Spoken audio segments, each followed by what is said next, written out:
الله الرحمن الرحيم كل نفس ذائقة الموت صدق الله العظيم.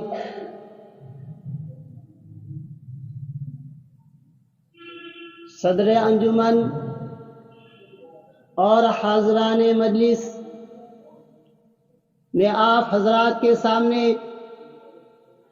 ایک ایسا عنوان، ایک ایسا موضوع، ایک ایسا مسئلہ، ایک ایسا نظریہ بیان کروں گا جو اختلافات سے بالا تر ہے. دنیا میں ہر مسئلے، ہر نظریے، ہر خطے میں اختلاف موجود ہے، لیکن دنیا کا کوئی فرد، دنیا کی کوئی قوم، دنیا کا کوئی گروہ اس بات کا انکار نہیں کر سکتا. دنیا میں آپ کو بہت سارے ایسے لوگ ملیں گے جو خدا کا انکار کرتے ہیں، اور ایسے لوگ ملیں گے جو انبیاء کرام کا انکار کرتے ہیں، اور ایسے لوگ ملیں گے جو قبر، حشر، جنت و جہنم کا انکار کرتے ہیں، اور ایسے لوگ ملیں گے جو آسمانی کتابوں کا انکار کرتے ہیں. لیکن دنیا میں کوئی ایسا آدمی، ایسا فرد، ایسی قوم نہیں ملے گی جو اس بات کا انکار کرتی ہو. وہ کیا چیز ہے؟ وہ موت ہے. موت کا کوئی انکار نہیں کر سکتا، کیونکہ موت ایک حقیقت ہے، موت ایک اٹل حقیقت ہے جس کا انسان ہر دن اپنی دونوں آنکھوں سے اپنے بستی، شہر، گلی کوچوں میں کرتا رہتا ہے. میرے دوستو، جب اللہ تبارک و تعالی زمین کو ختم کرنے کا ارادہ کریں گے، حدیث میں آتا ہے کہ ملک الموت اللہ تبارک و تعالی کے پاس جائے گا. اللہ تبارک و تعالی جب تمام کائنات کو، جب قیامت برپا ہوگا، قرآن میں اللہ تبارک و تعالی نے اس کا اعلان کیا، اذا السماء انفطرت، جب آسمان پھٹ جائے، واذا الکواکب انتثرت، جب تارے جھٹ جائیں، واذا البحار فجرت، واذا البحار فجرت، جب سمندر بہا دی جائے، واذا القبور بعثرت، اور جب قبریں اکھیڑ دی جائے، علمت نفس ما قدمت واخرت، تو ہر شخص جان لے گا ما قدمت، جو اس نے آگے چھوڑا، واخرت، اور جو آگے بھیجا اور پیچھے چھوڑا. اللہ نے دوسرے جگہ فرمایا فَإِذَا جَاءَتِ الصَّاخَّةُ، جب شور والی قیامت آ جائے گی، یوم یفر المرء من اخیہ، اس دن ہر شخص بھاگے گا من اخیہ، اپنے بھائی سے، وَأُمِّهِ، اپنی ماں سے، وَأَبِيهِ، اپنے باپ سے، وَصَاحِبَتِهِ، اپنی بیوی سے، وَبَنِيهِ، اپنے بیٹوں سے، لِكُلِّ امْرِئٍ مِّنْهُمْ يَوْمَئِذٍ شَأْنٌ يُغْنِيهِ، اس دن ہر شخص کے لیے ایک ایسا دن ہوگا جو اس کو ہر چیز سے بے پرواہ کر دے گا. چنانچہ ملک الموت اللہ تبارک و تعالی کے پاس جائے گا. اللہ تبارک و تعالی سب کچھ جاننے کے بعد پوچھے گا ملک الموت، اے بتا اب کون بچا؟ ملک الموت کہے گا یا اللہ، ایک آپ ہے جن کو موت نہیں آئے گی، اور ایک میں ہوں، اور آپ کے عرش اٹھانے والے فرشتے جبرائیل، میکائیل بچے ہوئے ہیں، اور جبرائیل میکائیل بچے ہوئے ہیں. چنانچہ اللہ تبارک و تعالیٰ کہیں گے جبرائیل میکائیل تم میرے فرشتے میں سے 2 فرشتے تھے, آج میں حکم دیتا ہوں تم بھی مر جاؤ. چنانچہ جب اللہ کہیں گے جبرائیل تم مر جا, میکائیل تم مر جا, رب کعبہ کی قسم آسمان بول پڑے گا یا اللہ جبرائیل بھی مر جائیں گے, میکائیل بھی مر جائیں گے. اللہ کہے گا تم خاموش رہو, آج میں نے یہ عہد کر لیا ہے, آج میں نے یہ ٹھان لیا ہے جو بھی زمین میں ہے تمام کو مرنا ہے. جبرائیل مر جائیں گے, میکائیل مر جائیں گے, ملک الموت دوبارہ اللہ کے پاس جائے گا. اللہ سب کو جاننے کے باوجود پوچھے گا ملک الموت ایک بتا اب کون باقی ہے. ملک الموت کہے گا یا اللہ ایک آپ ہے جن کو موت نہیں آئے گی اور ایک میں ہوں اور آپ کے روح قبض کرنے والے فرشتے ہیں. چنانچہ اللہ کہے گا ملک الموت تم میرے مخلوق میں سے ایک مخلوق تھے جس کام کے لیے میں نے تمہیں پیدا کیا تھا, تم نے اس کام کو پورا انجام دے دیا, آج تم بھی مر جاؤ. چنانچہ ملک الموت بھی مر جائے گا. اللہ تعالیٰ جس طرح پہلے ازل میں تھے ویسی ابد میں رہیں گے. چنانچہ اللہ تبارک و تعالیٰ تمام کائنات کو زمین آسمان کو کتابوں کی طرح لپیٹ لیں گے اور فرمائیں گے کون ہے زمین کو پیدا کرنے والا, کون ہے آسمان کو پیدا کرنے والا, کون ہے سورج کو تپش دینے والا, کون ہے جو مارنے کے بعد زندہ کرنے والا. آج بولو کس کی حکومت ہے؟ اس کا جواب دینے والا کوئی نہیں ہوگا. جس انسان کو اپنے مال و دولت پر بڑا ناز تھا, جس انسان کو اپنے کاروبار پر بڑا ناز تھا, جس انسان کو اپنی کار کوٹھیوں پر بڑا ناز تھا, جس انسان کو اپنی فیکٹری پر بڑا ناز تھا, جس انسان کو اپنی صلاحیت پر بڑا ناز تھا, جس انسان کو اپنی طاقت پر بڑا غرور تھا, جس انسان کو اپنی قابلیت صلاحیت پر بڑا ناز تھا, جس انسان کو اپنے حسن و جمال پر بڑا ناز تھا, وہ انسان وہ آج بوسیدہ ہڈیوں کی طرح بڑی سری ہڈیوں کی طرح پڑا ہوگا. وہ انسان جس کی زبان ٹر بولتی تھی وہاں جواب دینے کے قابل نہ ہوگا. وہ انسان جو یہ سوچتا تھا اس کی حکومت اس کی سلطنت نافانی ہے, اس پر قیامت کے دن حیات طاری ہوگی, سلام کے جواب میں کچھ نہ کہہ سکے گا. پھر اللہ فرمائے گا لمن الملک اليوم, بولو آج کس کی حکومت ہے, بولو آج کس کی حکومت ہے. اللہ کہے گا واللہ الواحد القہار, اس اللہ کی حکومت ہے جو زبردست غالب ہے. اللہ کہے گا وہ زمین پر خدا بن کر بیٹھنے والوں, وہ فرعون کے نقش قدم پر چلنے والوں, وہ کمزوروں پر ظلم و ستم ڈھانے والوں, وہ یتیموں کا مال کھانے والوں, یا اللہ کی زمین پر اللہ کے بندوں کو تنگ کرنے والوں. آج بولو کس کی حکومت ہے, تمہاری یا ہماری, خالق کی یا مخلوق کی, مالک کی یا مملوک کی, رازق کی یا مرزوق کی. اس اعلان کا جواب دینے والا کوئی نہیں ہوگا. زمین آسمان تھرتھرا رہے ہوں گے, کانپ رہے ہوں گے, اللہ کے سامنے کسی کا نہیں چلے گا. اللہ پھر کہے گا میں ہی حقیقی بادشاہ ہوں, لا خالق الا اللہ, لا رازق الا اللہ, لا معبود الا اللہ, لا مسجود الا اللہ, لا مطلوب الا اللہ. اللہ کہے گا میں ہی حقیقی بادشاہ ہوں, میں ہی حقیقی خالق ہوں. چنانچہ اس سلام کا جواب کوئی نہیں دے سکے گا. اللہ تعالیٰ ایک چیز کا حساب لے گا. اس سے پہلے جب قیامت آئے گی, قیامت کی اللہ کے نبی نے جو نشانی جو علامت بتا کے گئے تھے وہ ظاہر ہو چکی ہے. چند مثالیں میں آپ کے سامنے پیش کروں گا. چھوٹی چھوٹی نشانیں یہ ظاہر ہو چکی ہے, لیکن دن میں سے اللہ کے نبی نے 10 نشانیاں سے بتائی تھی جو بڑی بڑی نشانی تھی. اگر یہ ظاہر ہو جائے تو سمجھ جانا دجال نکلنے والا ہے, قیامت آنے والی ہے, آسمان پھٹنے والا ہے, زمین پھٹنے والی ہے. ان میں سے ایک تھا کہ دھواں کا نکلنا سورہ دخان میں آیا ہے, بدخان مبین کا لفظ آیا ہے کہ ایسی دھواں نکلے گی. ایک قیامت کی نشانی تھا.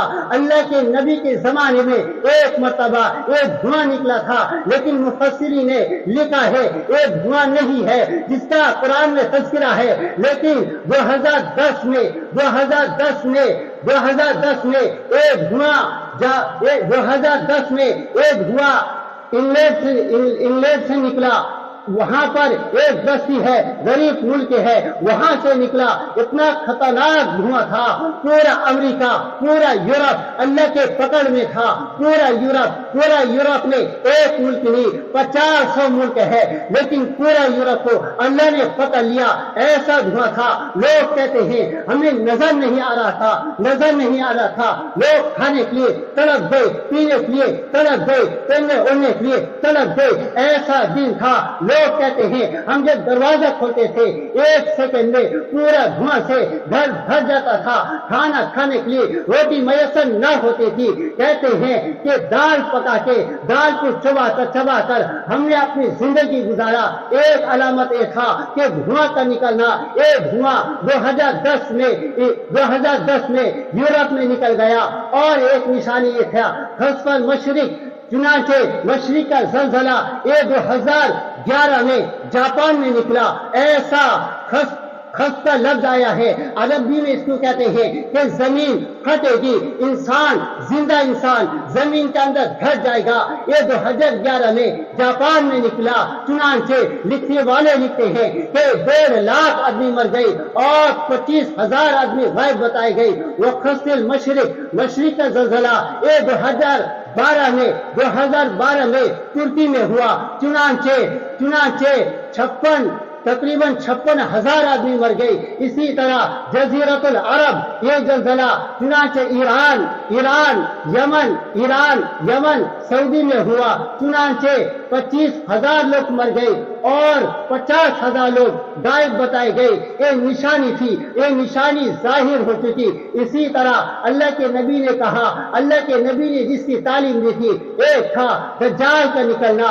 یاد رکھے دجال کا تذکرہ، دجال کی نشانی میں سے ایک نشانی یہ ہے دجال اس وقت نکلے گا جب لوگ دجال کے بارے میں بولنا چھوڑ دیں گے، بیان کرنا چھوڑ دیں گے، تذکرہ کو چھوڑ دیں گے. تو سمجھ جانا دجال آنے والا ہے، دجال کا خروج کا وقت ہے. مولانا محمود نے فرمایا آج مسجد میں دیکھ لو دجال کا تذکرہ کوئی نہیں کر رہا ہے، دجال کے بارے میں کوئی بیان نہیں کر رہا ہے. یہ اس کی علامت ہے کہ دجال نکلنے والا ہے. رسول اللہ نے فرمایا اس کی چند علامتیں میں آپ کے سامنے پیش کرتا ہوں. دجال نکلے گا، وہ اس کی علامت کون سی ہے؟ جب علامت پائی جائے گی تو دجال نکلے گا. میرے دوستو آپ نے ایک صحابی کا نام سنا ہوگا حضرت تمیم داری. چنانچہ یہ لکھتے ہیں، یہ کہتے ہیں ایک مرتبہ اللہ کے نبی کے پاس آئے، اللہ کے نبی کو اپنا تمام واقعہ سنایا.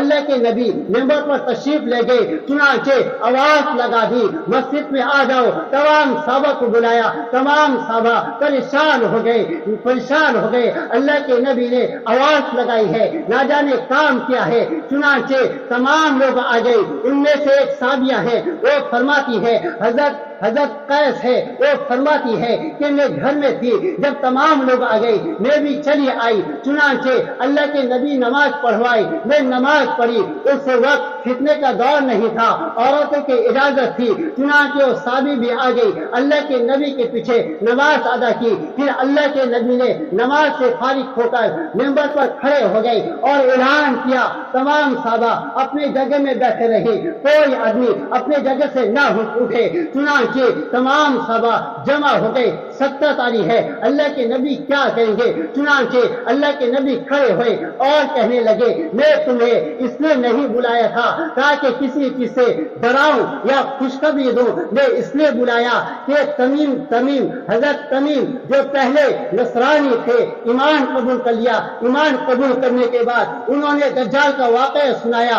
چنانچہ اس واقعہ سنایا جو میں پہلے تمہارے سامنے تذکرہ کرتا تھا. میں تمہارے اس واقعے کو بتانے کے لیے میں تمہیں جمع کیا ہوں. چنانچہ اللہ کے نبی نے فرمایا کہ حضرت تمیم نے فرمایا کہ ہم لوگ جو ہے قبیلہ لخم اور قبیلہ زخم کے تقریباً 60 لوگ ایک کشتی میں سوار تھے.